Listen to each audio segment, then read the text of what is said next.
Bonjour, je me présente, Jean-Michel Soulet, responsable du service sport et vie associative de la ville du Poinçonnet. Je vais vous parler d'une petite astuce aujourd'hui sur les engins à déplacement personnel motorisés et non motorisés. C'est parti!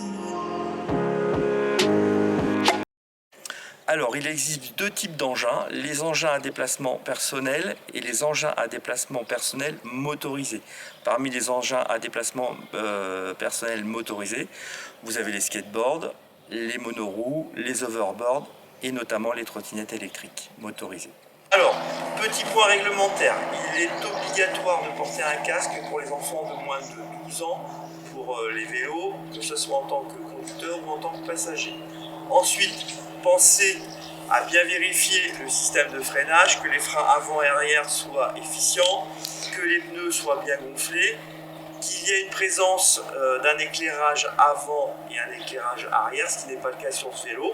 Et ensuite, la présence de catadium sur les pédales, sur les roues avant et les roues arrière.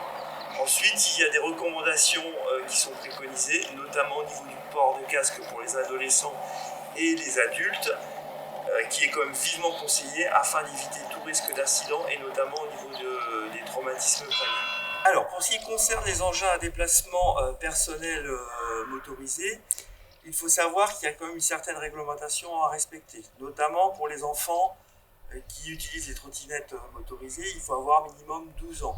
Le port du casque est vivement conseillé. Ensuite, l'utilisation de ces engins se fait exclusivement sur les pistes cyclables ou les pistes à usage à cet effet. S'il n'y a pas de piste cyclable, vous avez la possibilité de vous déplacer sur les routes dont la vitesse est limitée ou égale à 50 km/h. Attention, un petit point important au niveau de l'assurance de ce genre de véhicule. L'assurance est obligatoire.